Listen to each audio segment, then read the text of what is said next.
مفيش واحد من سكان اكتوبر او الشيخ زايد محسش بالراحة اول لما شاف هايبر وان ماركت وهو راجع من على المحور. ساعتها بتحس انك كنت مسافر بره مصر سنين ورجعت بلدك اخيرا بالسلامة. هايبر وان ماركت لما فتح في 2005 كان انقاذ لكل سكان اكتوبر ووفر عليهم مشاوير بعيدة، لان وقتها ما كانش فيه اي مول او حتى مكان قريب متجمع فيه كل مستلزمات البيت بالشكل ده، لدرجة إن لما حد كان يحب يجيب طلبات الشهر مثلا كان لازم يخرج بره أكتوبر خالص، لغاية ما جه الرجل الأعمال والمهندس محمد الهواري وعمل نقلة في السوق المصري لما قرر يفتح هايبر وان. مش بس عشان دي كانت أول سلسلة تجارية مصرية صرف، ده كمان كان مطبق سياسات عالمية تعتبر كانت جديدة على مصر في وقتها. لكن مين هو محمد الهواري أصلا وإزاي جات له الفكرة دي؟ خلونا نجيب الحكاية من الأول. محمد اتولد في أسرة متوسطة الحال، لكن التعليم بالنسبة لهم كان حاجة أساسية. عيلته كان ممكن تيجي على نفسها في أي حاجة مقابل إن محمد يتعلم كويس وياخد شهادة، لغاية ما بيتخرج من كلية هندسة جامعة القاهرة. وبعد ما اشتغل حوالي 7 سنين في مجال الهندسة قرر يسيبها وينقل على التجارة، واللي ساعده في ده إن محمد زمان كان بيشتغل مع والده في تجارة منتجات الألبان، وكان عندهم محل صغير كده موجود في العتبة.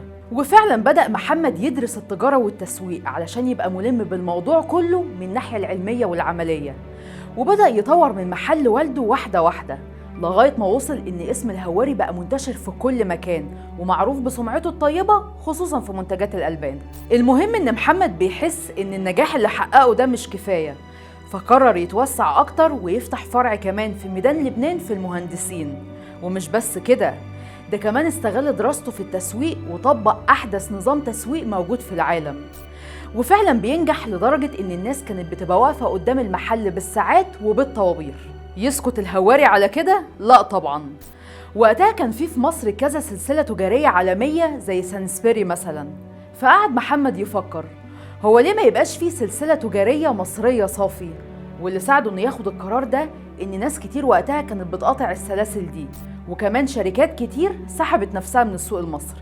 وفعلا بيستغل الهواري الفرصة وبيفتح هايبر وان ماركت في الشيخ زايد. والمفاجأة كانت إن المشروع نجح نجاح ما حصلش وبسرعة كمان، واللي ساعده على ده إنه اتبع سياسة جديدة مع الناس، زي إن من حقك تشتري أي منتج أنت عايزه من غير ما يتفرض عليك حاجة معينة زي ما الناس كانت بتعمل وقتها، وكمان من حقك ترجع المنتج لو ما عجبكش أو لو لقيت فيه مشكلة. وفعلا قدر الهواري يبني ثقة العملاء لغاية ما وصل إن بقى بيجيله 5 مليون عميل في السنة، يعني حوالي 14,000 عميل في اليوم. ده شجعه إنه يتوسع أكتر ويفتح فروع تانية في أماكن مختلفة علشان تكون قريبة من الناس بدل ما يجوا أكتوبر مخصوص. وطبعا مع زيادة الفروع وتقريبا كل فرع بيكون أكبر من اللي قبله، فده معناه إنه بيوفر فرص عمل جديدة للناس. يعني مثلا فرع أسيوط اللي هيتعمل على مساحة 55 فدان هيوفر حوالي 2000 فرصة عمل جديدة. المهندس محمد الهواري قدر يبقى من أنجح رجال الأعمال على مستوى الجمهورية، وكمان بقى صاحب أشهر سلسلة تجارية في مصر. لكن الأهم من كل ده إن من بعدها ناس كتير بدأت تقتنع بالفكرة وتنفذها. قدر يقنع الناس إنها تعمل مشاريع مصرية بالكامل تنافس المشاريع العالمية.